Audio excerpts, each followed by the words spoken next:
You recognize that tune, and you know it's time for Relics Radio. This is a family-friendly show, so the entire family can join us as we talk metal detecting and relic hunting. You can call into the show at 270-495-0315 or join in the chat and post any comments or questions you might have, and we'll get to as many of them as we can. You're listening to Relics Radio of Southern Kentucky and Middle Tennessee.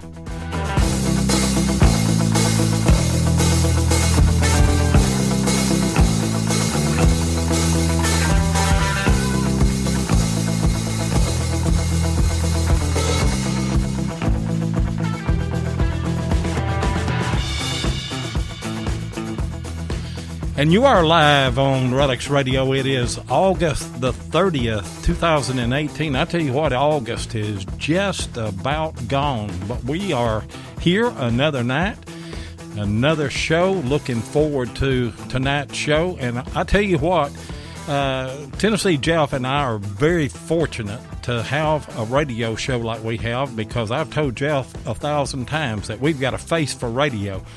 I think we fell out of the ugly tree and hit every branch. I believe I missed one. I believe you hit every one of them. I missed one of them. So. Okay. What's going on tonight, Jeff?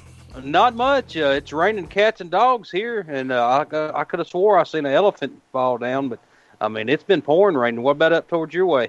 Not a bit of rain. Nope, not a bit of rain. Not a bit of rain yet. We need it, I tell you. What we need more than anything, though, is cool weather. If we can get some cool weather this way, we were talking before we started the show, we'd give anything in the world to wake up in the morning and see a big frost, wouldn't we? Oh, we sure would. Of course, I was telling my wife that earlier today. I was like, man, I wish we'd wake up in the morning and be 20 degrees. And she looked at me funny, and I thought she was going to punch me.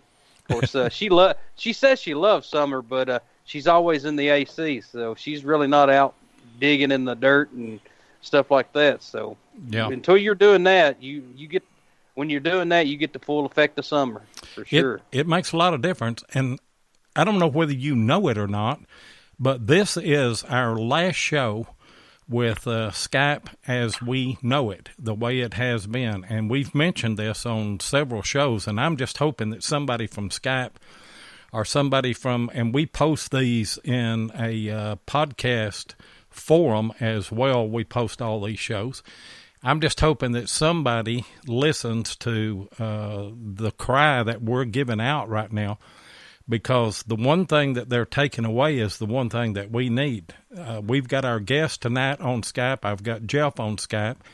And if you call in, we will get a notification, and then a little icon will pop up, and we can either hang up or answer it, and that would put everybody on hold. Or there's another option, add to group, and we hit add to group, and then we could have, I don't know how many they allow, 25, 30, maybe more than that. They're taking the add to group thing out. So the way I understand it, after tonight, or after it's supposed to change September the 1st, which is going to be Saturday. So Josh is going to be the guinea pig on Sunday night with Beyond Sight and Sound. So we're going to see how it works. But the way I understand it is that the caller will call in, and the show will not answer that call. And then after they hang up, then the show can grab their number and pull it into the group. I don't know why you want to fix something when it ain't broke. That's right. I mean, I have no idea. Okay, say if say Sunday, if I call into Beyond Sight and Sound, all right, just let it ring and then hang up, then he can call me back. he can call you back. Yeah. Okay. And it just doesn't make sense. It's just, I'm as confused as one of the 5 Williams boys standing out in the yard, and then their gotch-eyed daddy walk out on the porch and say, "Come here, boy." They don't know who he's looking at. Yeah. I don't know why that they want to do that. Anyway, I see the chat is just filled up while we just been going on with our foolishness here. Who we got? Missouri Mike, he was the first one, and then we got Finding America. We've got Ken. Hello, Ken. We got Mark Hoover. Let's see, Earl from Virginia's in. There's Wes Stringer. He's in the house. Got Bill Hayes. Let me go up here. Ohio Relic Hunters in the house. Earl from Virginia. There's Paul Forsay. Tim Henderson's in. We missed him last show, but he was busy. Yeah, we missed him. He's in this time. Yep.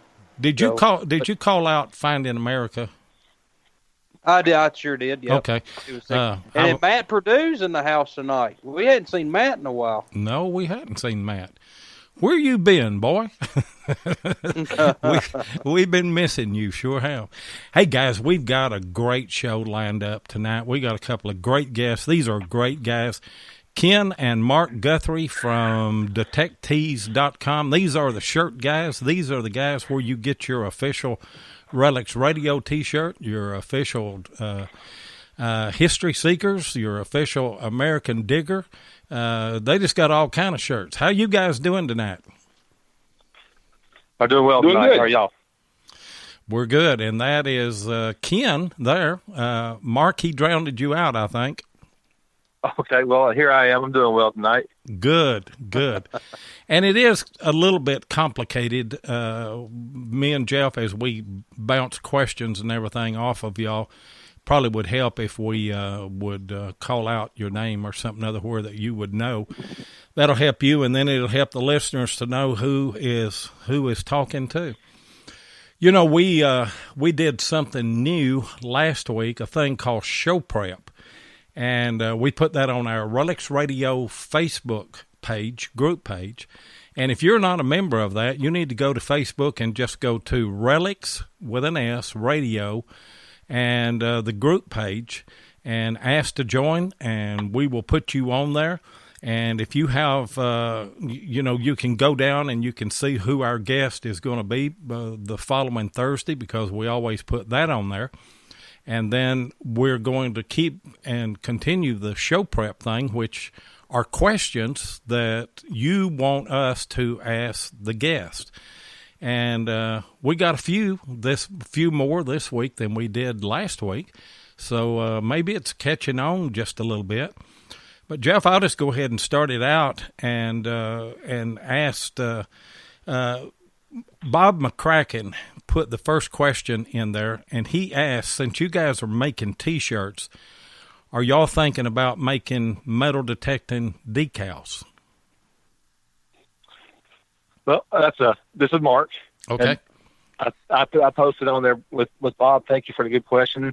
We are looking at several things. We are going to try and make some stickers or decals sometimes, something you could put on your window, or you could put on, it'll be probably a solid color. It won't be like one see-through vinyl type sticker. It'll be an actual sticker. We're working on that, just trying to, well, sometimes it looks good on a T-shirt. Doesn't always look good on a sticker. It look good on a hat, look good on the bag, or whatever it may be. And I'm finalizing some artwork for those. Right. And sometimes you have to keep those a little less complicated, don't you? You do, because it's a smaller print, a smaller design, and you don't want to put too much stuff in there where whoever's looking at it from a distance can't see it. Right. And I've been looking. In fact, I looked today again. I've got some of the vinyl decals, Digging with 7, and they are 3x3 circles. And I looked today at possibly getting some Relic Radio ones made. And in a 3x3, I think I can get 250 of those for about $140. So, that's not too awful bad. Even though we don't charge anybody if they want a sticker, we just give those away. But it's good advertisement, isn't it? It is good advertisement, and As you mentioned, the cost, that's one thing Kenneth and I always talk about when we're looking at trying to add new product. And we've been in business doing other stuff for over a dozen years. This is something that we made our passion, or we've made metal detectors become a passion for us. So we've added a T-shirt line to our business and started that website just so it'd be easier to get to. But whenever we want to add something to our product line, we always talk about it. And you have to figure out what it's going to cost us to make it, and how long we're going to hold it. Because you don't want to hold something for 5 years, and that 5 years is just you've lost your money. Obviously, the money. Yeah. And we're not trying to make a huge profit, but you are trying to at least get some of your money back. You don't want to go broke, do you? No, you don't. No, you don't. Yeah. And, we do that well enough now in metal detectors. Yeah, I know it. That's right. You try to keep up with the latest metal detector and latest shovel or latest pinpointer or whatever it may be, and it costs you a pretty penny sometimes. So it's all right. Yeah, I'm sure it does. How did you guys get into making them? Well, Kenneth, you answer that one for us? Yeah, I'll tell a story, and I think I have it right because Mark's been the leader in all this. Mark does the magic. All our designs Mark makes. I'm more like the grunt. When you order a T-shirt, it's coming out of Dallas, Georgia, and I'm making it there. So, but as far as making them, if I recall correctly, Mark was a wrestling coach, and he started looking around to see what he could get warm-ups for his team. And I think they're going to charge him $85, $90. And he said, that's absolutely ridiculous. These kids can't pay that price. I can make these things cheaper than that. And so he taught himself how to do it. And then I may be wrong on that, but a couple of years later, he got me into it, and we've been doing it since. That was about 15 years ago. But, you know know there's a better way sometimes. That's how it started.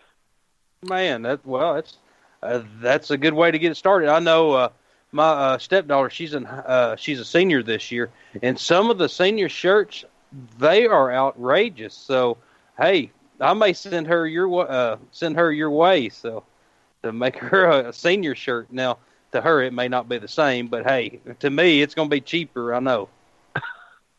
Well, that's it. We have kids too. I'm a dad, and I do a lot of. Right now, I'm in the middle of volleyball tournaments. It'll lead into wrestling. So almost every Saturday between now and February, I'm in a gym somewhere making T-shirts, and we sell our T-shirts for about the same cost as we do on the website. $10-12, and it's that way everybody can afford one. No, it doesn't worse when you go to an event or you want to get a T-shirt for somebody and it's $25, and the kids don't have that kind of money. They're having to get the parents, and the parents are like, "Gosh, I hate spending the $25." But at $10 or $12, hey, everybody's got $10 or $12, and so that's kind of the reason we try to keep ours at an affordable price. They're not the fanciest. You can, if you want to go to the mall and spend $25-30 on a T-shirt, that's fantastic. Go right ahead. But that's not who we're trying to hit. We're trying to hit ones you can wear out into the field, you can wear at an event, and if you get it dirty, okay, go ahead and wash. It's a digging shirt, and that's the reason for Detectees. Yeah, and you guys, if there was a youth league, baseball or football or basketball or anything, you'd make their uniform shirts, because most of the time those are just T-shirts with a number on the back of them and then a team logo on the front, right? Absolutely. I'm doing a set of those this weekend for someone. So we've been doing that for years. We actually can do all kinds of stuff. We can do embroidery. To answer the question that was on Facebook, we're getting ready to add a line of hats too. I'm finishing up the designs for that and getting those hats embroidered out, and we'll have those hopefully on the website within the next week or two. We'll have some bucket hats, and we'll have some regular, just the trucker style with mesh, and then we'll have some regular, just like 10, just everyday hat that you can wear. Yeah. So we're going to add some of those, and yeah, we can do about, if you can think of it, we can just about do. We can do sublimation. I did football uniforms for someone last year. We do a lot of wrestling uniforms, whatever you can think of, we can do. What about collared shirts? Have y'all done any of them yet? Oh, yeah. Not for. I just did a shirt. Go ahead, Ken. Go ahead, Mark. Yes, I just got to do a shirt. Yeah. Yes. We need to be in the same room. That way we don't talk to each other. That's right. That's what. Well, y'all are 10 minutes apart, so I'm sure y'all are going to be trying to talk at the same time. So I know, and Wes Stringer is in here. He sent me a text or something other and wanted to know if we were going to think about doing any hunting vest with Relics Radio logo on it. That might be something that y'all look into as well. If you can get a vest that would facilitate you to be able to put a logo on there, you wouldn't have to, well, like on our Relics Radio shirts, you just had to put the orange Relics Radio logo on the front of them. You couldn't put the two metal detectors or two rednecks with a metal detector on it. But, there's just a wide open field there of things that you can do. And I tell you what, from the testimonials that I've been seeing, Blake Gibbs got a shirt, and he found a fantastic New York button. Scott Duncan, he had a shirt. He found all kind of bullets. Bob McCracken got a shirt. He found a silver pendant. Everybody, what are y'all doing? What are you putting in those shirts? Well, I put the good juju in those shirts. It's magic. Basically, that's what it is. But for those folks that don't find those items, don't be distressed. You'll still find your nails and your pop tops. I don't want you to lose out on that fun. It's good exercise for you, for the wide pride guys like myself. Don't think, gosh, all I'm gonna do is find good finds now. Of course not. I would never take that joy and excitement away from anyone that did a pop top. That's just not fair. That's just wrong. Yeah, that's right too. Another question that was asked, and it's a metal detecting. In fact, the next two questions are metal detecting questions as well. Dennis Gretchencourt, and I hope I say that right, he wanted to know and I'll send it over to Ken first and then to Mark. What's more important to you, the VDI numbers or the tone quality of a target when you're hunting? I got started, and my first was AT Pro, and we may get into this later how we got into it. But AT Pro, that's what Mark told me to buy. And he said, go to Tim Henderson. Tim Henderson's going to sell you one of these, and he'll give you everything you need. And Tim did, and treated me right. And so I was, at first he says, if it's over 40 or 45 or so, dig it. Anything below that, don't worry about it. And typically when we're looking for Civil War items, that's pretty close to right because you're going to get a lot of iron in those lower signals. So I was, strictly VDI. If it was anything below a 50, I'm thinking about it, but if it's above that, okay, I'll give it a try.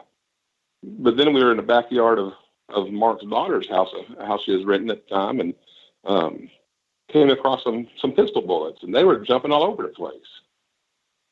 And I realized the tones were good, but my VDI wasn't necessarily always reliable.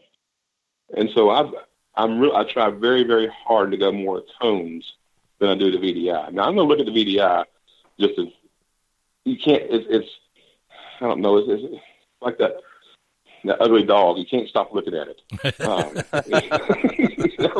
You look over there, and that dog. Gosh, that dog's ugly. Oh, I got to turn my head, but you peek back at it, and that's kind of like the VDI is. You take a look back at it and just to see what this might be. But I'm working very, very hard to go at tones because I know that's a much better route. There's the Equinox that I have now.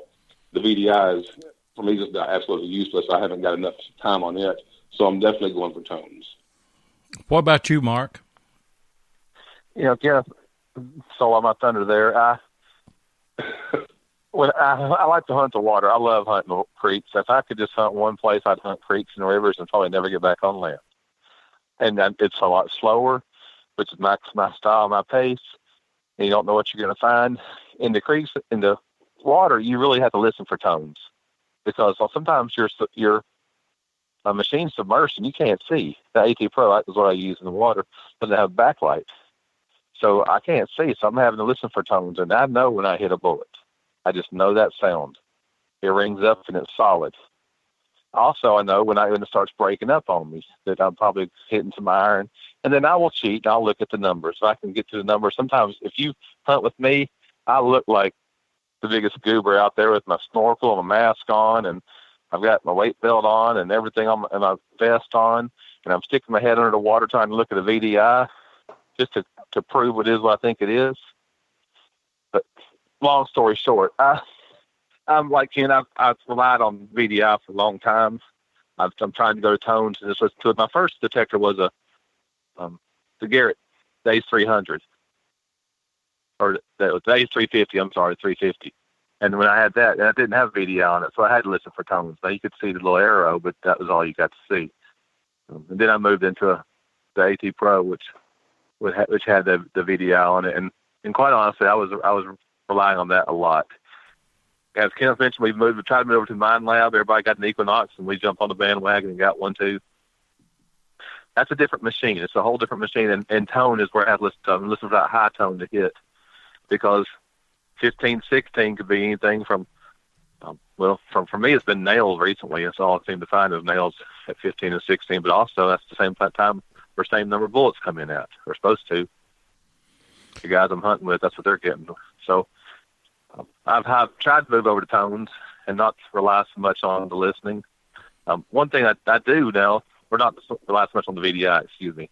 One thing I've learned to do really is for myself is to change my position over the target. Change 90 degrees, move 45 degrees, and hit the target from different areas and see if the tone stays the same.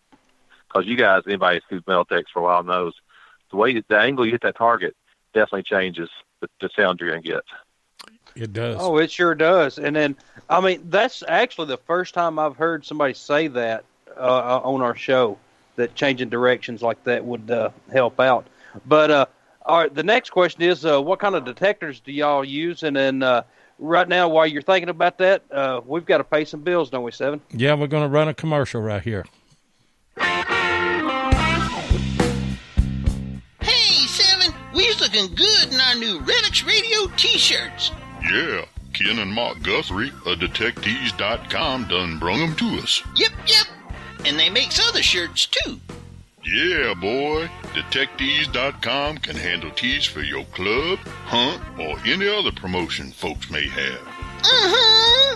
They even got the Wide Pride shirts. Yeah, them boys does the manatee crawl.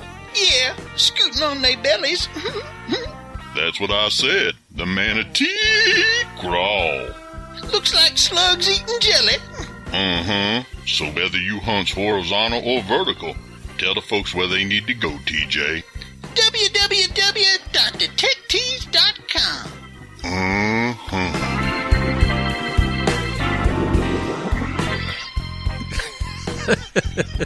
I still cannot keep from laughing at that commercial. Before y'all answer, get over there with Jeff and go to talking about detectors and everything. I pulled that one on y'all. And by the way, give credit to Jeff Ford, Plugmaster Ford. He's the voice behind those commercials that we do, and just does an awesome job with it. But I kind of pulled that one on y'all. We were running another commercial for y'all to start with, and then I came up with that idea. I told everybody about 2 o'clock in the morning, got up and wrote it down, and Jeff Ford the next day accommodated me. We put it all together and everything. And I just pulled that out of thin air one night on the show. What did y'all think whenever you first heard that? What did you think about it, Ken? Oh, I thought it was absolutely awesome. I let my wife listen to it, and she just looked at me. She had that wide-eyed look at me like, what in the world? But she was laughing. So I knew, it is one of those that it's a showstopper. People are going to listen to it, and they're going to listen to that. And so I appreciate it. It's great advertisement for us. It's awesome. I love it. What about you, Ken? Well, it sounds like something Kenneth and I would have come up with if we had sat around long enough, and we like to get goofy. And Kenneth will tell you that we're very fortunate that we get to see each other a lot. We talk to each other virtually every single day, and we act stupid and haven't been together for 47 years. We haven't quit acting stupid, which is, I say stupid. I'm just crazy and funny. I like it. I enjoy it. And the fact everybody else enjoys it so much, that just makes me enjoy it a little bit more. Well, I tell you what, and there's been more than one person tell me, and I don't feel bad about it, but they said that's the only reason we listen to Relics Radio is to hear that commercial. No, I don't feel bad at all. I don't either. If that's bringing them in, well, that's helping our numbers, and that's giving you guys some advertisement and everything as well. And I just absolutely love it. But I'll let Jeff get back to his question. Yeah. Do y'all use the same, or well, go ahead and talk about that a little bit. Go ahead, Mark.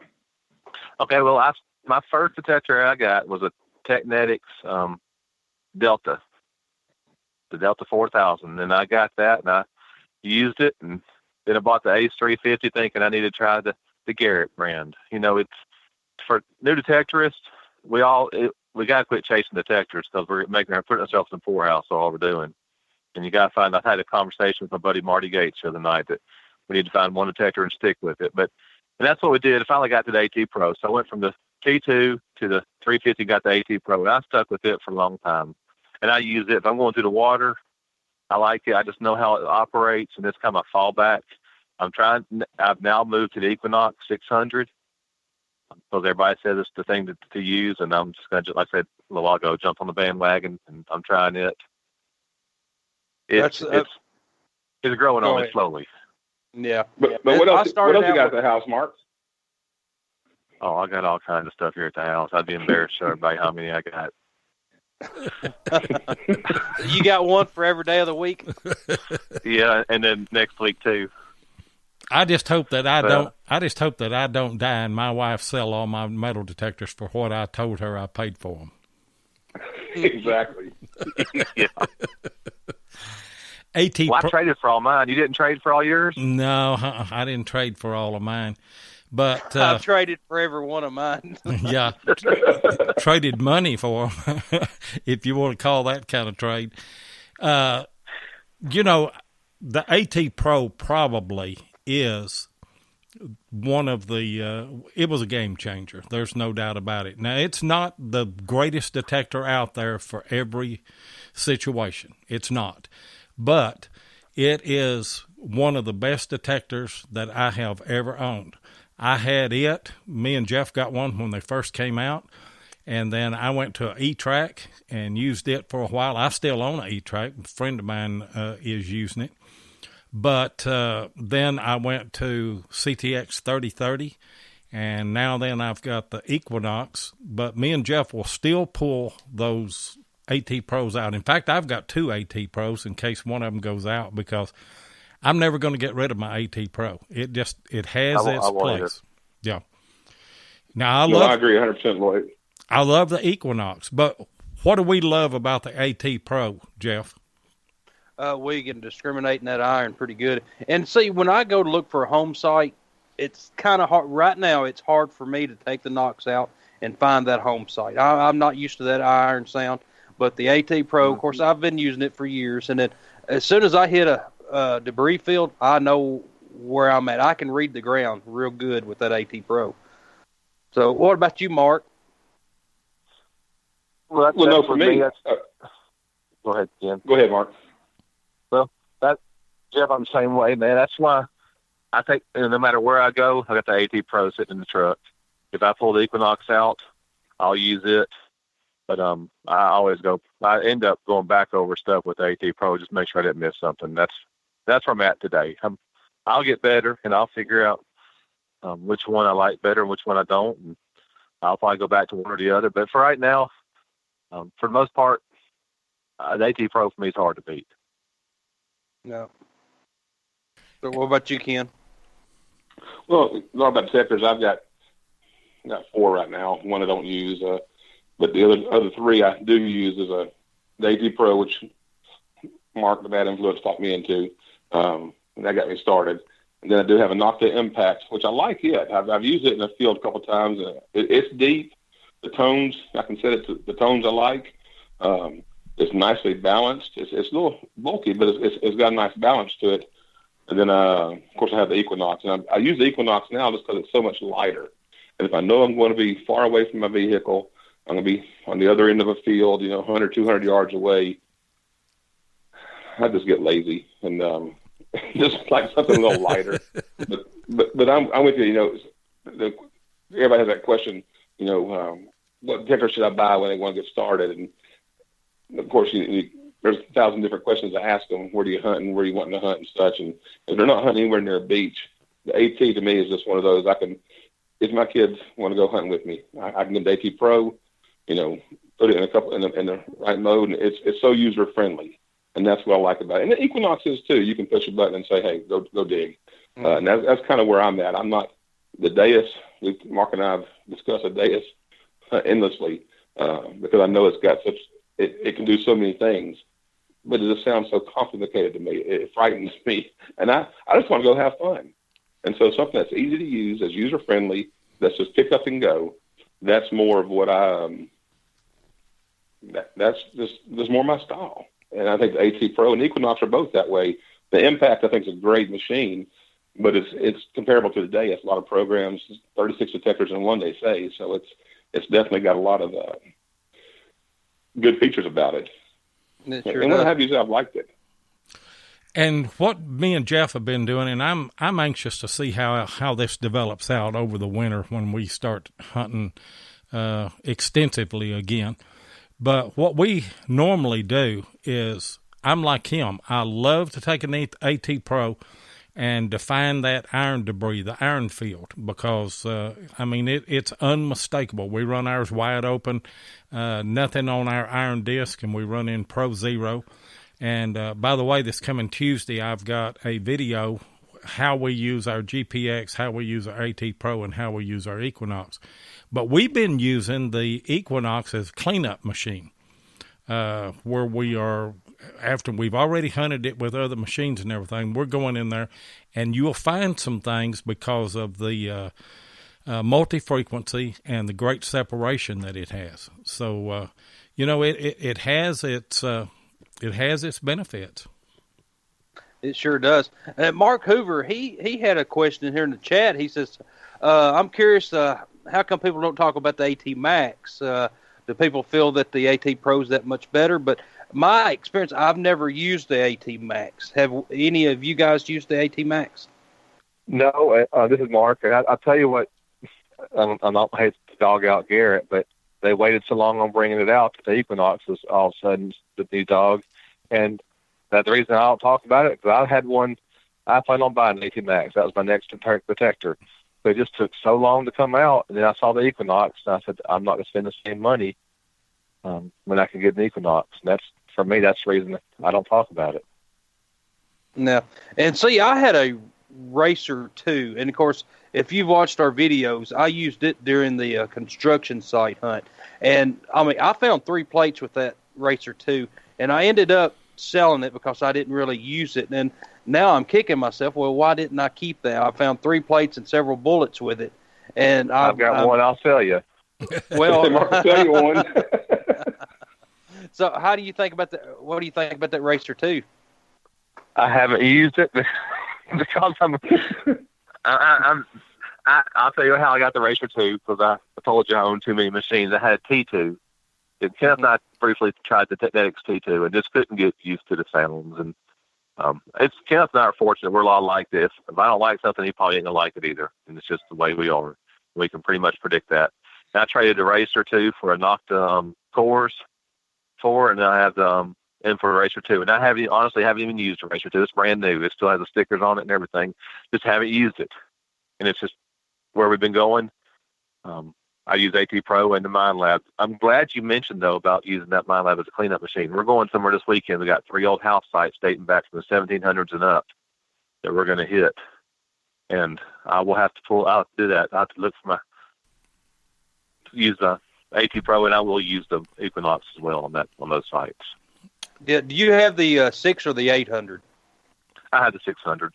Okay. Now, I have noticed with the 600, that's what Loy and I have, is the recovery speed is very fast. Don't get me wrong, but the slower you go, you can pick out them small brass targets in between the iron. And then, of course, the sites Loy and I hunt, it's nail infested. Square nails everywhere. Cut nails. But, the slower you go, the better. Of course, I guess that's with any detector. So. And Earl from Virginia brought out a point that I think is good. The AT Gold, now the AT Pro is 15 kilohertz. The AT Gold is 18 kilohertz, and I don't know on the Max what it is. But there's just not that much of a change between the Max and the Gold from the AT Pro. You're just not getting that much more, but you're paying more money. And I think that was kind of a drawback. And you used the AT Gold for a little while whenever your Pro was on the fritz, didn't you, Jeff? I sure did. And it was something about the sound. I couldn't get it to discriminate. It just, everything sounded the same to me. I don't know if it was my ear or whatever. I don't know. I just didn't like the sound. And the AT Gold, I mean, I haven't seen that many people purchase the AT Gold. I'm sure there's several people that have, but I haven't seen any videos on it. And I haven't seen enough stuff about like you do the Knox or the AT Pro. Yeah, I was going to say the same thing, Lloyd, what you just said. We were talking about the Max, and I didn't get one of those. It didn't look that much different than my Pro. No. It was, from what I could tell, it was souped up a little bit better, okay. But it wasn't souped up enough to make a difference for me. If I was going to spend, $650, $700, I would have just assumed have gotten the Equinox. Now, and what happened for me, I kept telling my kids, hey, Dad needs this. His birthday's coming up, or Dad needs this. Father's Day's coming up. Dad needs this. Y'all can get it early for Christmas. And I was going through something and saw it online and told my wife, I said, here it is right here. You need it. I said, I'm tired of you talking about that. You just go ahead and give me that thing. I was on my iPad, and she bought it for me right there. So, she got so mad at me talking about it. But as far as me wanting one, there wasn't a huge difference in it. And I'm hoping if the Garrett, I like the tones on the Garrett. I like the way it's easy to use, but I just didn't think it wasn't much different than what I had. No, it's not. I didn't see enough different. It's just not enough difference, and the Equinox was dramatically different than anything else. The multi-frequency, and I was toying with the idea. I was going to get another Relic machine. I was toying with the idea of getting an XP Deus. And then I kept hearing word that MindLab was coming out with a fast machine, and I thought, well, I'll just wait and see what they're coming out with, because I'm doing okay with what I've got right now. I still had my 3030, which I didn't like as a Relic machine. It's a great machine to hunt yards with, but I don't think it's that great of a Relic machine. I think the Equinox is better. So I just waited. And then the more that I saw about it, I thought, I'm going to go with the Equinox. Now, I may someday get an XP Deus, because I'm a techie kind of guy, and you can do a lot of things with that. But oh yeah. But one thing that really turned my head though was that Heath found a scabbard tip, and then the XP Deus just couldn't hear it at all. And he changed frequencies around and everything, and finally got to where he could hear it, but he kept telling Heath, he said, it's junk. It's a piece of iron. Don't dig it. He said, the Knox says it's good. And so he dug it, and there's a scabbard tip. I think Scott took his Equinox back to the car and got his Equinox out then. Or took his XP Deus back to the car and got the Equinox. So, Tim, he put on there, he said, what's the best beach unit? He said he's going to the beach in October. So, AT Pro, Knox, what we're talking about here, AT Max. Well, Tim, he could probably get a hold of an AT Max and let us know how that works out. The AT series is not good at the beach. It's not good in salt water. No, not at all. You're gonna have to run your ground balance way down.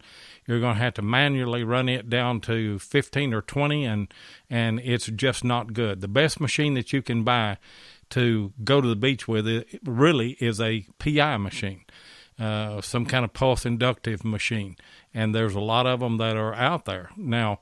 The Equinox may hold its own in that salt water. I don't know. I took mine to the beach, and I never did use it this last time because me and Austin fished every day. But from what I'm hearing, it will kind of hold its own on the beach. I just stayed in dry sand, and I found a little bit of clad, but I just hunted maybe 10 or 15 minutes the whole time, so I didn't I can't really say anything about that. So I've got to I will tell you guys. Go ahead. I'll tell you guys in October, because I'm going to the beach in October, and I'm going to dunk that Equinox in there and see how well it does. Yeah. And then I'll have Tim and Ron with me as well. We're going to meet up down there. We're going to get that. We're going to take a sea hunter with us, and we'll compare them and give you a report. Yeah, I've got a sea hunter that Tim has got. I don't need it because the only thing that I did with it, I hunted 3 different trips to Gulf Shores with the thing. It is a great water detector. I mean, it is. That's what it's made for. But I just don't go enough to justify having the thing.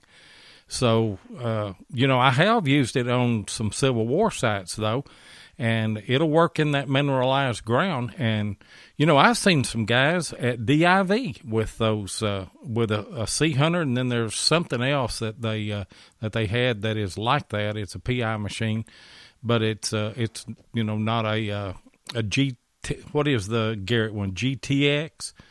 GPX. GPX, okay. No, GPX is mine. Yeah, that's you get all these.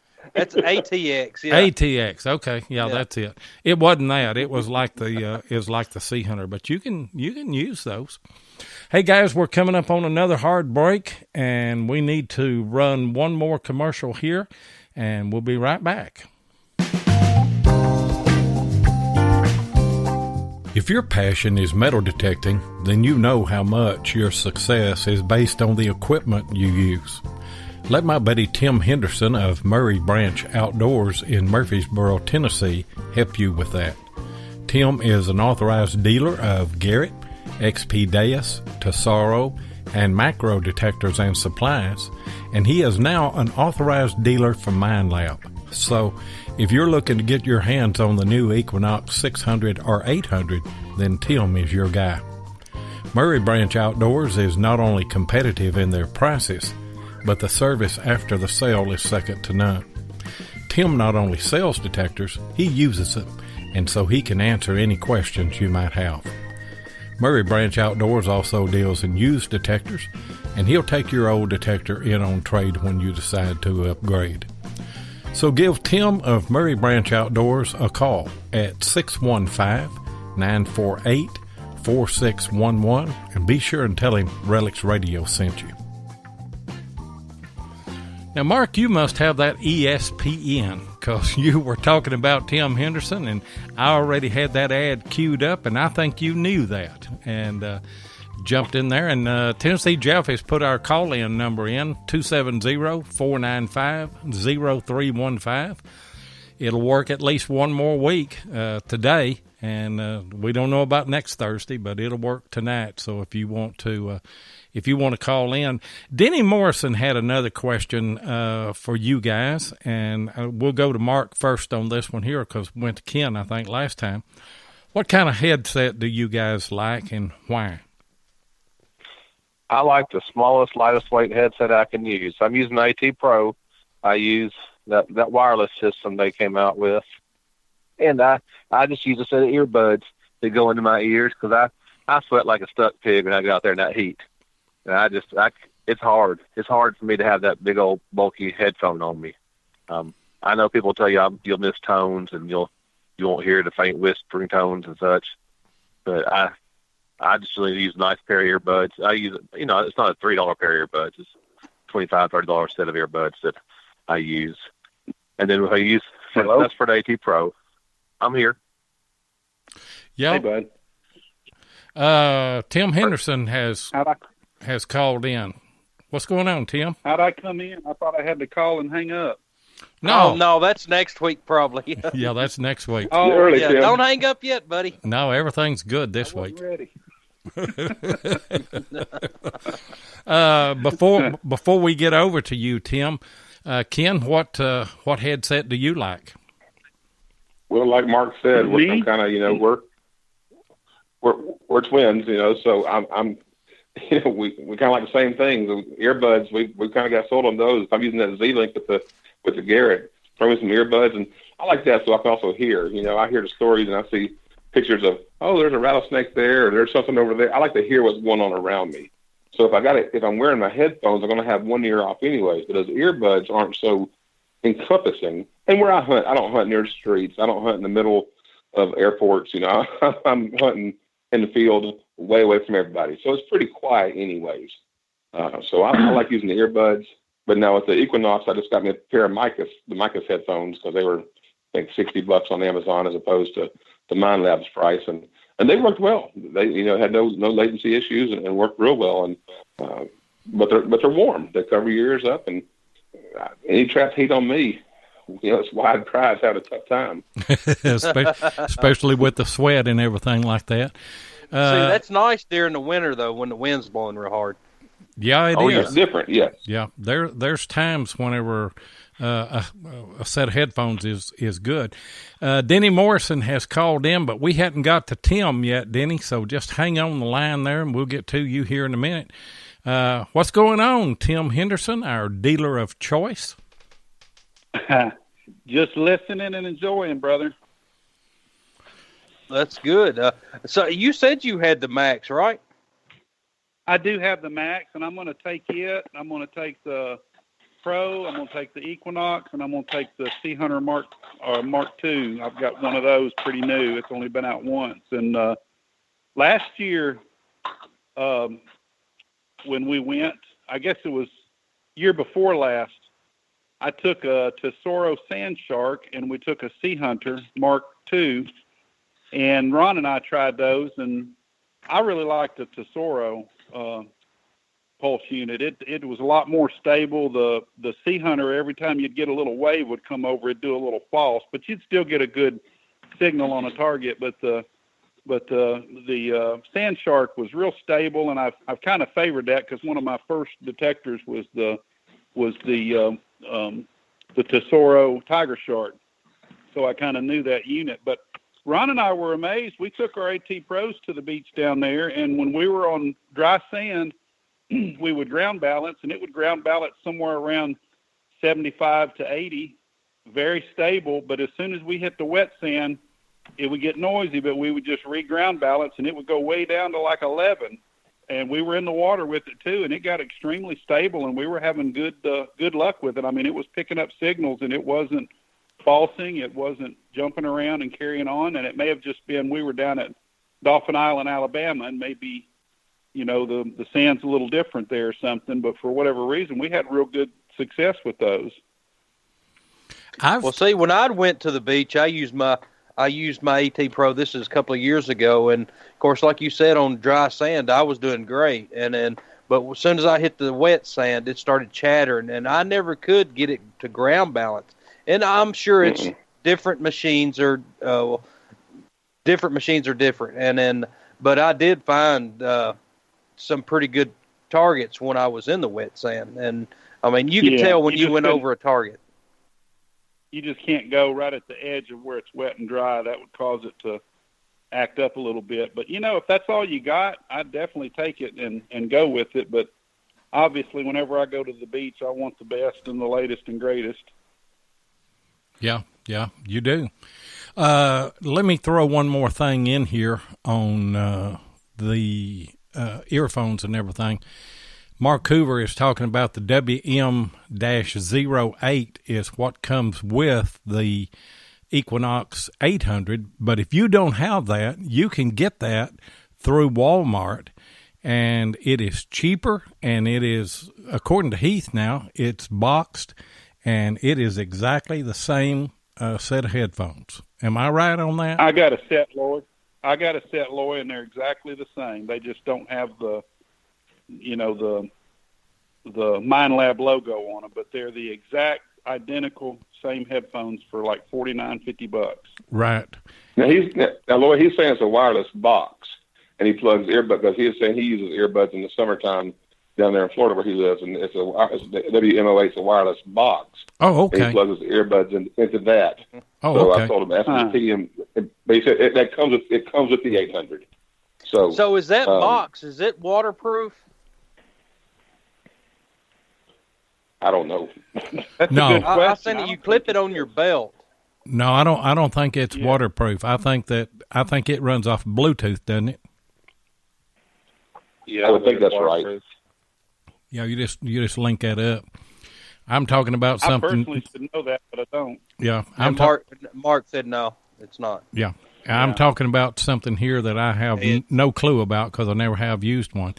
But there's Heath Jones in there. We may get him to call in and tell us about the wireless box, the WM08, and let us know or put something in chat or something other. But we still got Denny online. We still got Denny. What's going on, Denny? I'm just sitting here listening. That's all I'm doing. Hey, Denny. You guys were, what my question was about is the headset. I hunt a lot in the winter, and I use Black Widows. And I have ringing in my ears, and I know a lot of guys in here worked in shops like I did, and they're about deaf anyway. And those Black Widows beat anything on the market in the wintertime or fall even. You can just hear everything, and it blocks out everything. They're just really a good headset. I can't say enough about the Black Widows. They're the best. I've got every kind of headset that was ever made. I've got them or had them. So, but I like the Black Widows the best. I've heard the Black Widows are real good. And then the Bumblebees they're a little bit also. bigger. They look a little awkward, but boy, do they work good. And but in the summertime, of course, I'm a Deus user, and I like my headset that I just put behind my head, and I just love that little headset. I wished the Equinox had a headset like that rather than those big, clumsy headsets they got. Yes, it does come with a box, but then you got to plug the thing in. I don't want to do that. I just want to have a headset that's wireless and lightweight. And that big bulky thing that they sent me with my 800, that might be okay in the fall and the winter, but it sure as heck ain't in the summertime. And we're taking full advantage of being able to take all the calls that we can. We got 6 people on the line right now because Heath Jones just came on with the History Seekers. What's going on, Heath? Hey, man, not a whole lot. Sorry, I was tuning in a little late. I was coming in right at the end about the WM08 module. What was the question again? Well, Mark Hoover about headsets, Heath. One of them was, Mark Hoover. Is it waterproof? Go ahead, Lloyd. And it's not, is it? No. Yeah. No, it's not. No, the only way to make that machine waterproof is basically have the waterproof headphone. Well, I'm sorry, you can use the machine without headphones and just make sure the stoppers in it, kind of like the AT Pros, or you have to have the waterproof headphones. Yeah. You're breaking up. Your mic's breaking up a little bit. All I hear is heavy breathing. Really? Oh, no. He's got to have a permit. Oh, man. Can you guys hear me now? Must be an Alabama thing. Go ahead, Heath. Talk again. Yeah. Hey, can you hear me now? We can, but it's breaking. Same, Heath. It's a little bit scratchy. I don't know what the deal is. Let me drop you and you call back in. Okay. It may be something else. And see if that Mark helps. says it sounds like he's underwater. He may be. He may be in the bathtub. You don't ever know, you know. Oh man. He called me. Got a mental thought I'll never get rid of. Yeah, he called me the other night, and Scott Duncan couldn't be on his show, and he said, "You got to help me tonight." And I said, "Well, I'm at a soccer game right now," and I said, "I'll help you, but I'll just have to do Skype on my phone." And then I said, it'll take me 10 or 15 minutes to get home, but I said, I'll start the show with you like that till I get home and get in the studio. And I'd been toying around with some different mics and everything. I had my preamp turned all the way up on this thing. And so when I got home, he dropped me off the phone, and then I came up here in the studio. And he was in a conversation with Terry, with the guy that found the $20,000 ring. And guys, if you hadn't heard that show, go back and listen to Tuesday night. But anyway, I had my preamp turned all the way up, and I was sitting here going, and Heath was burning my phone up with text. He said, "All I can hear is heavy breathing. You got to get that stopped." Then whenever I linked up and I saw the register, the VU meter there, I could tell that I was really, really overmodulating. So he's paying me back. He called me from the bathtub tonight. A little rubber ducky. Hey, Ken and Mark, we are at the end of the show. I'm going to go ahead and give you a heads up on this. At the end of the show, we're going to give somebody a Relics Radio T-shirt out of the chat. You guys, you can either randomly pick or whatever y'all want to do, however you want to work that. I will tell you, though, that some of the people in there already have a shirt. And, of course, I guess you got, Ken, you would probably know more than Mark does because you're the one that mail them out. Don't give somebody that's already got one because we want to get somebody else in the contest. And by the way, guys, if you have not seen our Relics Radio Facebook page, we have a T-shirt contest, and if you've got a Relics Radio T-shirt, put that thing on, take a picture of yourself, and send it in. We're going to probably sometime in November, we're going to give a gift package away. And the big item in that package is going to be a Garrett Pro Pointer AT. But we're going to include some other stuff in that as well. So just trying to promote those shirts. And I'll tell you what, you're going to find more stuff. Heath, no doubt. Did you get out? Somebody wants to, we got it in army green. We got it in blue, red. If there's a color you don't see on our website, go ahead and purchase it, put it in your notes, say, I want it in hot pink. You'll get it in hot pink. If you want it in, we can get just about any color shirt you want. You want it in teal, we'll get it in teal. Can't do camouflage or something like that. Those are more expensive. But if you want any basic color shirt and you just have one that's a different color you like, let us know. And that's on any of our shirts we have. We have, 5 or 6 colors that we basically run. But if you like white shirts, say, hey, I want it in white. Yeah. And if it's you can't have a black shirt because our prints are black and black's not going to show up on black. Right. So black or navy's not going to work. But just about anything else will. So if you got a certain color you like, let us know and get those radio relics or get the T-shirts and we'll make it happen. Okay. Heath is back on the line. Did you get out of the water, Heath? Well, I don't know. Let's try that. Yeah. Yeah, you sound good. Maybe I went man. in the water with my WM08, I guess. And that's what happens. We'll just blame it on Skype like we do everything else. Yeah. Well, funny you should say that. There was an update right before I came on. I was late coming on the show, and there was an update, so it probably was Skype. Don't update the new version. It sucks. It's horrible. I'm not going it's to. Horrible. I'm not going to until I absolutely have to. But I got a notification here where things are popping up, and Butch Holcomb is online on his Skype. I don't know if he's going to call in too, but we got 6 on here now. We're just going to try to have a marathon. So, Butch, if you're listening, go ahead and hook up with us here and just destroy the whole thing. Yeah, Matt Howell call in, Earl from Virginia. Yeah. Hey, Mark Hoover, you're not on here. Yeah. Anita Jackson. Yeah, just get as many we'll people. See how many people we can get on here. That'd be great right there. I tell you, just to get as many as we can. And I've been working all week long, guys, on booking upcoming guests. And let me go ahead and go through some of those. I tried to get Earl from Virginia on September 13th, and he can't do it. I may have to get back with him and maybe swap with somebody because we got Joe Davidson, Okie Surf and Turf Metal Detecting next week. And then on the 20th of September, we got Tony Frangella, I think is the way you say it. He's 5280 at 5280 Adventures on YouTube.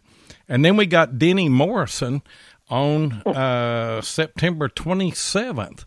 And Matt Howley's calling in right. Matt Howley's calling in right now. What's going on, Matt? Hey, don't you guys threaten me with a good time? No, we've got the most callers we've ever had on at one time. We got 7 people on right now. You say we had Denny as a guest? We got Denny Morrison as a guest. Who's Denny? I don't know him.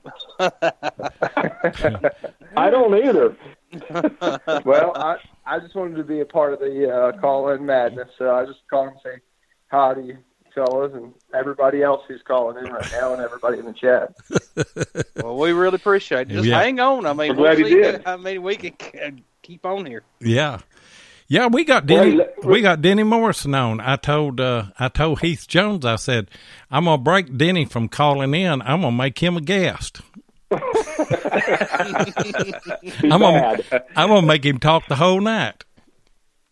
There you go. Now Mark says I gotta update my tin cans if I call in. Yeah. No, we appreciate you, Denny, and everybody else that calls in, for sure.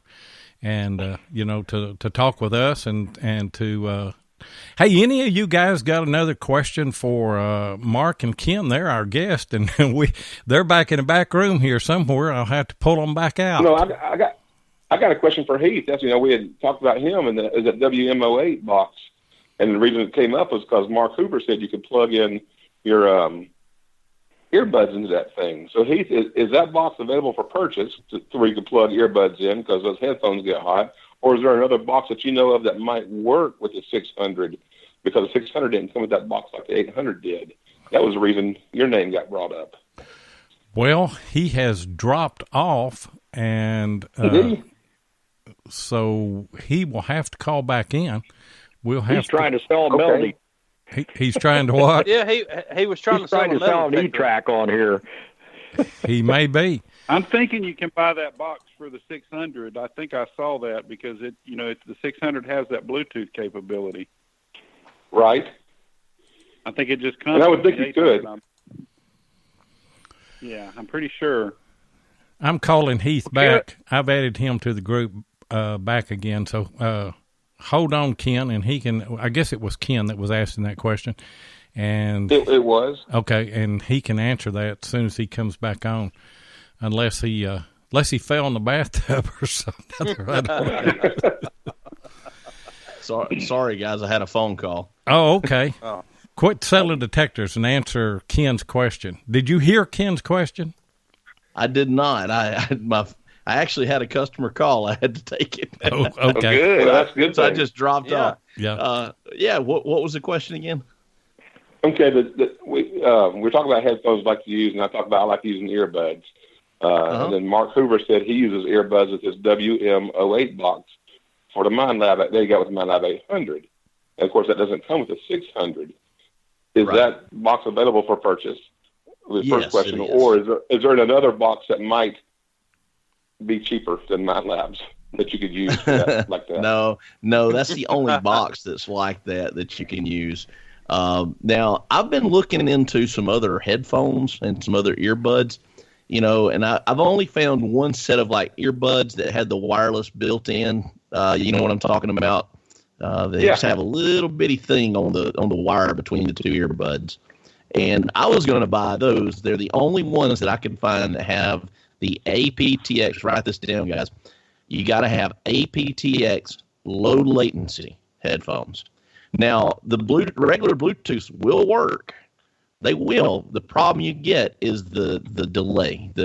It's measured in milliseconds, and what happens is your coil is off the target before you hear the beep in your ear. That doesn't work well for metal detecting, because then you're like chasing targets that are at a different point in the ground every time you swing over it. So that basically, I hope that answers your question. And your mic is garbled again for some reason. Yep, sure is. I don't know why, but I mean it's cracking up. Just like we can understand everything you're saying, but the audio quality's not good on it. Well, we do have 12 people in here, so. I got a customer that called me, and he's linking his. We were talking about the aptX low latency, and he's got hearing aids that are aptX low latency compatible. He can link them to his phone, and he's linking those to his 600. Dude, that's like cheating there. That's cool right there. That's awesome right there. That is cool. That's pretty cool. Yeah, me and Mark. I'm due a new set of hearing aids, and I might get those. If I could pair them up to my 800, that'd be cool. I wouldn't have to wear any headset. Be able to. Yeah, that Knox should pair up with them. Me and I'll be darned. Me and Mark Hoover need to get those. We're a couple of old men. We're getting close to needing hearing aids. Missouri Mike, he get the low latency buds from Amazon for $29. Well, Kenneth and I bought a pair from Best Buy that worked pretty good. They're buds from they're about $39, and it's got a Asian name to it. I can't think of the name of it, but they work pretty well. And when you're pinpointing, you're right there over it. So the latency, I didn't notice an issue with that. They were aptX. It's a tad off. It's not exactly right, but we're still digging stuff. It was a tad off, and but then I couldn't get the hook back up to my Knox. So that's why I got the Micas. So I hunted with some that had a little bit of a delay early on with the AT Pro before they came out with the Z-Link, and I just found some cheap ones, probably from China. Ron didn't like them because he didn't like the latency, and I just got used to it because a lot of times I was just swinging and I wasn't really looking at the machine, and once I'd get a signal, it was just enough of it was a signal that knew I had something there, but when I'd come back to it and slow down to pinpoint it, I could just get right on it. And so I didn't really notice how bad it was. I got used to it, but when I went to the Z-Link, it was like, holy cow, there was a big delay there, but I just got used to it. Right. It's like going from recovery speed 3 to recovery speed 1 on the Knox. It's like exactly. It's taken me a little bit to get used to that recovery speed 1. I tell you what, with slow down. With that recovery speed 1, whenever you get a beep, it's just whoa. I mean, it just stays there. Hey guys, can you do that one more time? Whoa. There you go. Hey guys, let's run another commercial and we'll be right back.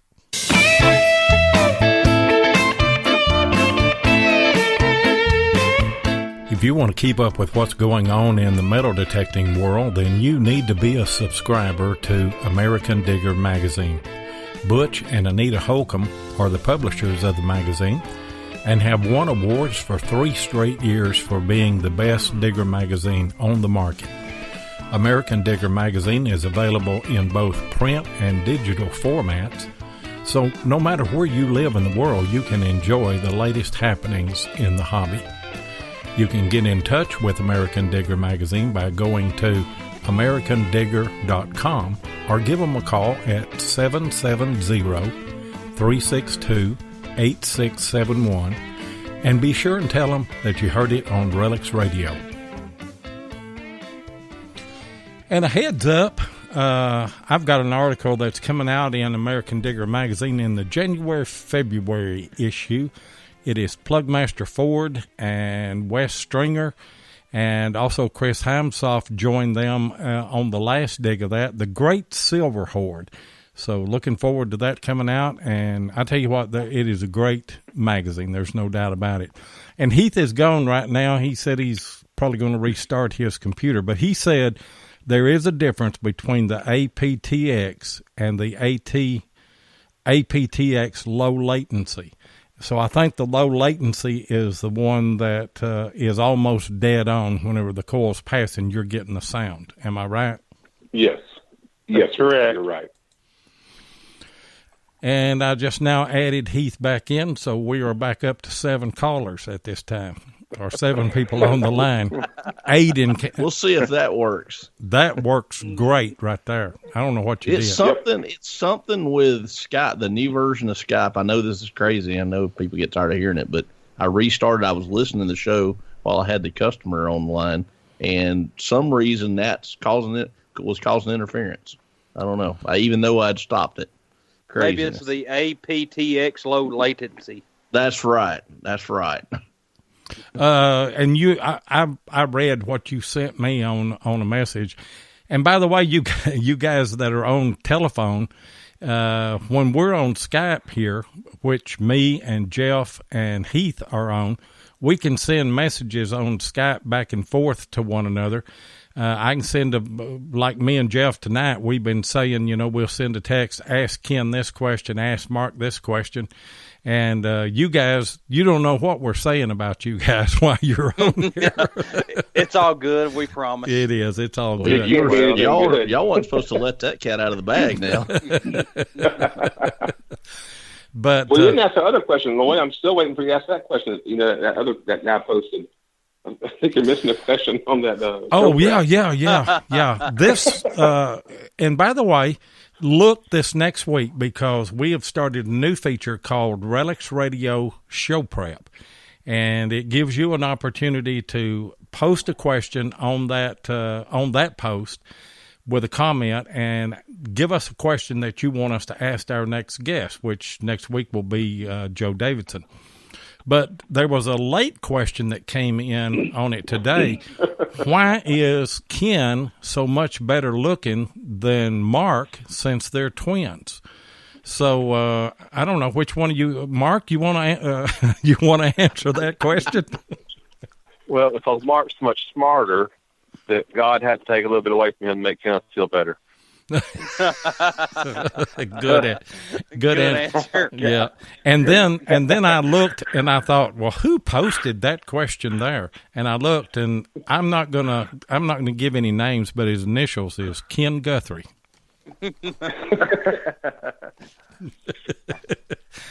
Hilarious. I don't even know who all we got on here now. We still got the romper room. Yeah, we still got Mark and Kim. We still got Denny. We still got Matt Howe is still on here. Heath is still on here. Tim Henderson is still on here. Well, surely we can talk about something. Yeah, I'm just here for the snacks. Who came first, Ken or Mark? I think it was Mark. He must have kicked the pretty into Ken on the way out. I got a question for our talkers or speakers. Okay. What's the deepest thing you've found with your machines? Deepest. I can tell you what I found with my GPX 5000. I found a 40 caliber pistol bullet at 2 feet. Match out with your AT Pros. Yeah, well, mine was the GPX 4800, and it was a plate at 3 foot. It doesn't matter. A GPX is a GPX. I've had a 4500 and 5000. I only got the 5000 because I bought one and got one free, and a man on here sold it to me. Yep. There is not only an ounce of difference in any of the GPXs, so you're just paying for that extra ounce. No. Well, guys, y'all can talk about your GPXs all you want to. My Equinox 600 found a nice plow point at 20 inches under. That's all I'm going to say. Yeah, well, that's nice. Hey, it's a find. It's a deep find. That is impressive. I thought, mercy, I found a cannonball. I got something good. Holy moly, I love this machine. I have to dig and dig and dig. I'll tell you what, better than that, I found a 6-pound cannonball here in Ohio with an Ace 250. Pretty Ace good. 250. Hello? 250. Can you hear me now? I can hear you now. Yeah. Yeah. Oh, yeah. Yeah, an Ace 250. Hey, Mark, what's the deepest thing that you found with your machine? I found sheet metal about 1.5 feet deep under 3 rocks in an hour of digging. It was a great day. Yeah. Scott calls that fool's gold. Yeah. It was idiot's gold, I tell you. And I thought it came in at 90, and it kept hitting at 90. I thought I found somebody's silver hoard. And I pulled out the first rock, and the rock's about 1.5 feet across. I mean, so it's a heavy rock. It's just some Flat Creek rock. And I dig, and I hit another rock, and it's another about 1.5 feet. Somebody buried something underneath this rock. And I got to the third rock, pulled it out, and there's sheet metal underneath it. And I don't know how or why it was there. It just hurt my feelings. Maybe the gold was under that. Maybe so. Now, Kenneth and I did pull out a full throttle can out of the creek about 18 inches with the AT Pro. But nothing good. Nothing other than just junk iron at deep. Well, I found a 3-ringer at 5 feet deep with a wow. Yeah, I was in the river. Is that anywhere close to the shovels we need right now? to get out of this hole? No, it's 5 feet deep of water, right? I'm gonna tell you, 5 feet deep in the water. That's right. I'm gonna tell you something. Me and Heath Hey, can Loy. hold on a Did minute. you listen to American Digger the other night, and those guys were on? They that's where something 192 feet down. I know, right? That's what I was With a going thing to up in the air going around. I went, you got to be, who's these guys? They had a ground penetrating radar that was on a drone, wasn't it, Heath?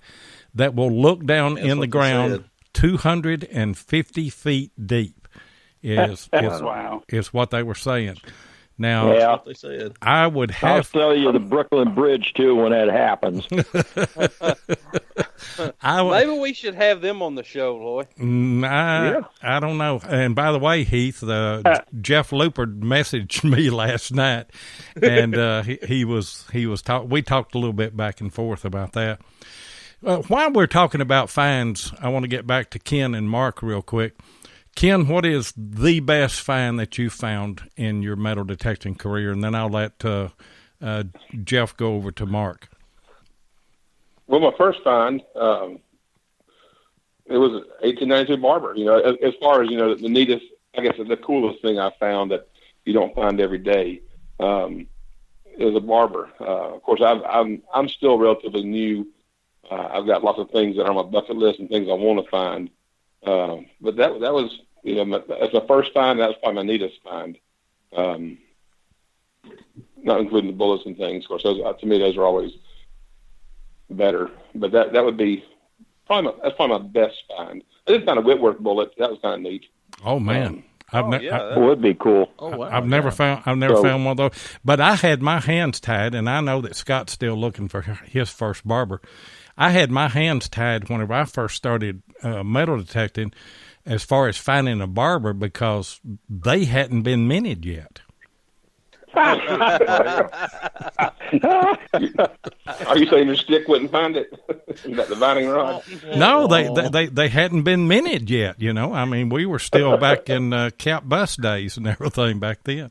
He's that old. Go ahead, Jeff. Mark, what is your best find? My best find is a carved snake bullet. It was right in the middle of the river. I was with Tim and Kenneth, actually, and we were right in the middle of the river, and I thought it was a bullet, pulled it out, and looked at it and realized it wasn't a bullet. It has a little tail on the end of it and has two little eyes on the other end of it, and it's coiled up. That's probably my favorite and best find so far. Man, that's a real good find. Did you guys start hunting together, or was it separate? Oh, no, it was separate. Mark got into it, and in fact, we're down in Georgia, in Cave Springs, Georgia, and I was kayaking and fishing at the time, and he's like, let's go kayaking. And I thought, okay, that's great. You know, bring your poles. Like, I'll bring a metal detector. I was like, man, there's fish right here, because they got some pretty good strike down there. And so I'll catch the bait. Don't worry, we'll be fine. And I'm sitting there fishing, and he's in there with a snorkel and his mask, and he's under the water. And, you know, I'm looking for him, and I'm thinking, we came down here to go fishing.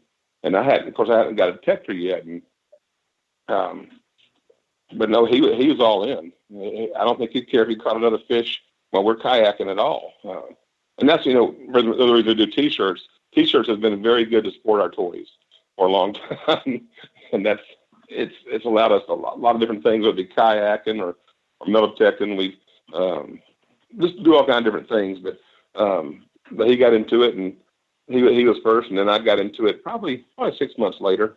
I got my AT Pro. Tim sold to me, and in fact, that hunting where he found that snake bullet was my first water hunt. I found split shots. They found bullets. So, Mark, how did you get into it?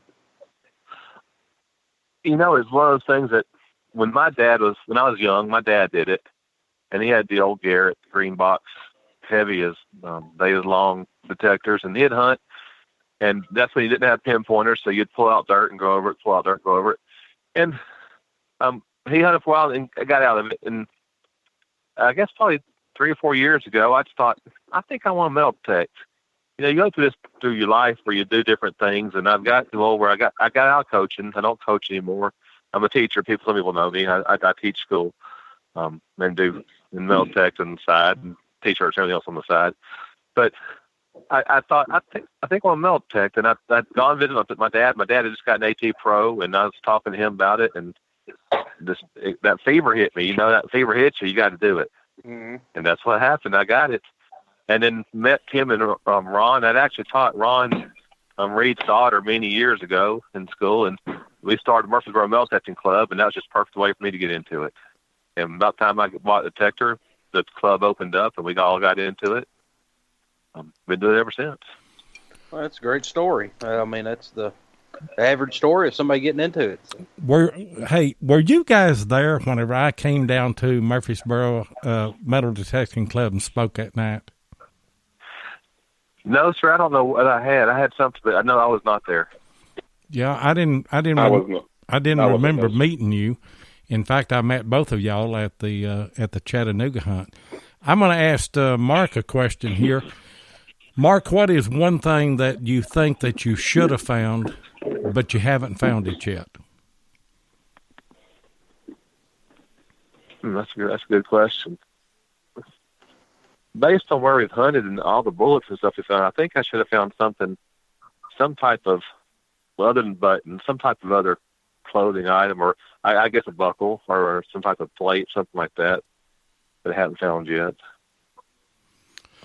Well, that's mine. I mean, I found a breastplate, but I've not found a belt plate or a box plate yet, and I think that I should have. No, it's you know, you think, well, this past weekend we're in the creek, and I get a banging signal. And I reach down in the mud because I decided we're gonna hunt in the mud. I get to reach down in the mud to pull out this rectangle thing. It's a dadgum dip can, but I tell you what, I thought it was a buckle. I was getting ready to scream.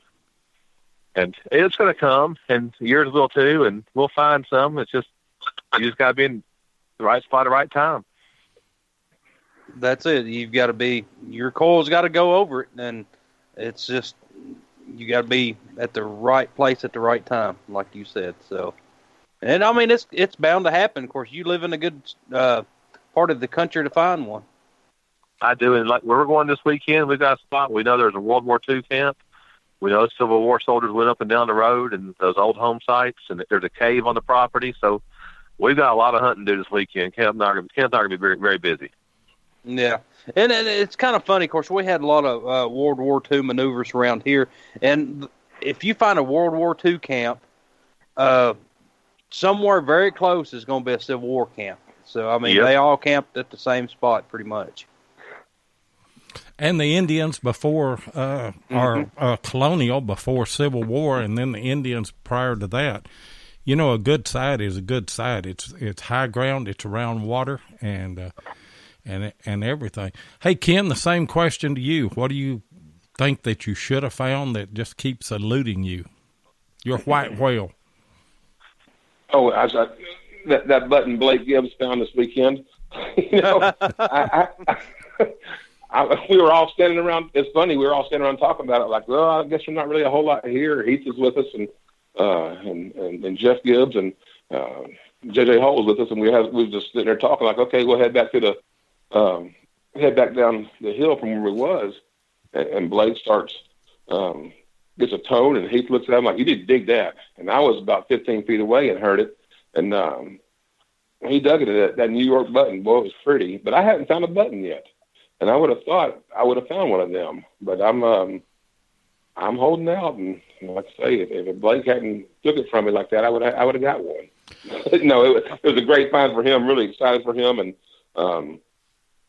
my button will come. It's just a matter of time. Yeah, you know, when we went to DIV in the spring, and we were at the pre-hunt meeting there, they told us that there was a New York camp, and I told the guys that we were with, I said, the only thing I want to get out of here with is a New York button. I didn't get one. And Matt, how you're still on here? How many New York buttons were found up there? Oh, I know with my group, we probably dug 15. I dug one. Yeah. Yeah. Barb dug one. Everybody around me dug a button. And I'm digging watch winders and bullets and eagle buttons and I'll take all those. Yeah, I will too. But I've got all of those. I don't have a New York button. I want a New York button, you know. But yeah, Ken, you need to go to the second hunt we're having at DIV this year, this winter, this fall. I can't make them in the fall. It's going to be spring, and I'm anxious to see where my buddy Anthony Coracetti from New York actually found 40 New York buttons in one hole with a lot of cloth on them yet. Man. You know, Lloyd, I did find I think if I recall correctly, you guys hadn't done a Williams cleaner for a long time, and I think you were with Ron and Tim. Maybe y'all found a bunch of them down there in South Tennessee, and that's one thing I found a few weeks ago with Scott Duncan that I had not found. I thought with all the bullets I'd found one, so I did get one of those. So that was one thing that had eluded me. That's now off that list. So now the button's what it needs to be. That's where I want to. That's my next thing. Yeah, when I went down there with Ron and Tim, Tim found several Williams cleaners there in one spot. But me and Jeff, when we got on the Gallatin camp on the construction site, I have no idea how many Williams cleaners we found. We probably probably found 50 there. Yeah, and I misunderstood that. I'm sorry. I found pieces to a Williams cleaner, and then but I've never found a whole one. And they still had the zinc base part in them. I think I ended up with 15 that still had the zinc in them. I got a bunch of them, and I hadn't found one until, well, I take that back. I had found one, and I found it up under the roots of a tree, and that was at the what site was that up there around South Tunnel? What do they call that, Jeff? Oh, Fort Mitchell? Yeah, Fort Mitchell. I found one there. That was the first one that I'd ever found. Sure was. Hey, guys, we're coming up on the bottom of the hour. I guess it's getting time to get close to closing the show out. Who did you guys pick to get a Relics Radio T-shirt tonight? Who you got, Earl from Virginia. Earl from Virginia. Okay. There you go. Congratulations, Earl. Hey, Earl, send me your stuff and your address and everything. And then, or send it to Ken, and he will get you one of those mailed out. Hey, you guys tell everybody here in the chat and everything. By the way, on the description of this show, we put a link to all of our advertisers that we advertise, but tell everybody again how they can get in touch with you guys. Well, of course, you can get our Facebook page, and if you don't mind, just go to our Facebook page and like it or ask to be joined a member. We're going to try to run some specials down the road, and so that way you can keep abreast of that. But the Detectees, just put the Detectees, it's our Facebook page. You can shoot me a message off that. Of course, you can go to Ken Guthrie, Marc Guthrie, and PM us that way. Or you can go to our website, www.detectees.com, and you can leave us a message there. Or I think it's detectees@gmail.com. So we're easy to get a hold of. We're really easy, but PMing me is probably the quickest way. And if Earl will shoot me a PM and let me know his address, we'll get that in the mail. It'll be Tuesday because Monday they'll be closed. But I said everything. If you order anything, everything goes out on Mondays. So. Yeah. There's been one or two that has asked me. You know, they said that they were waiting on their shirt, and I told them that y'all mailed out on Monday, and we're doing our best we want to it's a competition with us. We want to outsell History Seekers, and we want to outsell Wide Pride, and we want to outsell American Deer. We want more Relics Radio T-shirts out there than anybody, don't we, Jeff? We sure do, and we're doing a pretty good job at it. You know, it's like the manatee crawl. Well, the truth is, if somebody's looking for a rare object, we only got 75 of those to make. So if you got one, you have something that there will only be 75 of in the world. What's that? You will have the T-shirts. Our first run, we have 75 shirts ready to go. Now, we'll make more once we have more orders, but our first run is limited to 75 pieces. Yeah. Of the Relics Radio. Yes, sir. Yeah. So if you want something that nobody else in the world, there's only 75 in the world that can be had. That's it. There you go. That's it. There you go. Buy that thing. Don't put it on your back. Put it in a closet somewhere, because I guarantee you, Matt Howe, when you get as old as I am, that thing's going to be worth some money. It's going to be a relic. Hey guys, you have been super guests, and I knew that you would be, and certainly do appreciate you taking out your time tonight and coming and being with us, don't we, Jeff? We sure do, and I think this is the most callers we've ever had, right? It is. It is. We had 7 on at one time, and that is great. If you guys will hang on the line, I'm going to close the show out, and I'll catch y'all on the other side and talk to you. But before we do that, I want to let you know what we've got coming up. Next week, we've got Joe Davidson, Okie Surf and Turf Metal Detecting. He's from Washington State. I have hunted with him. He came here a couple of years ago and hunted with me. Just a great guy. We're still open on September the 13th. And by the way, Heath Jones will be hosting the show with Jeff on September the 13th, because I've got a prior engagement that I've got to go to. And then on September the 20th, we'll have 5280 Adventures on YouTube. That's Tony. And then on September the 27th, we're going to have Denny Morrison, and that's all that I've got scheduled so far. I've got some other feelers out, but I don't have anything confirmed on that yet.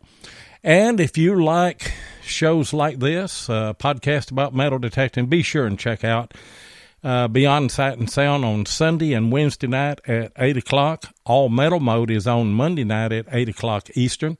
American Digger Relic Roundup with Butch Holcomb and the gang is on Monday night at 9 o'clock. History Seekers got their permits, and so they extended their show, and they're on Tuesday night at 9 o'clock Eastern. And then Hardcore Metal Detecting is on Thursday night and Saturday night at 8 p.m. Eastern.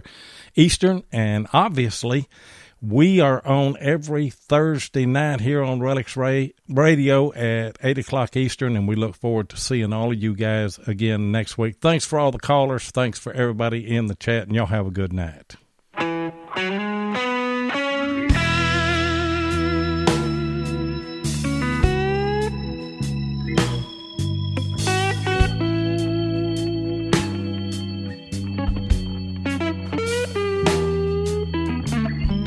Thank you so much for joining us tonight on Relics Radio. We really do appreciate it.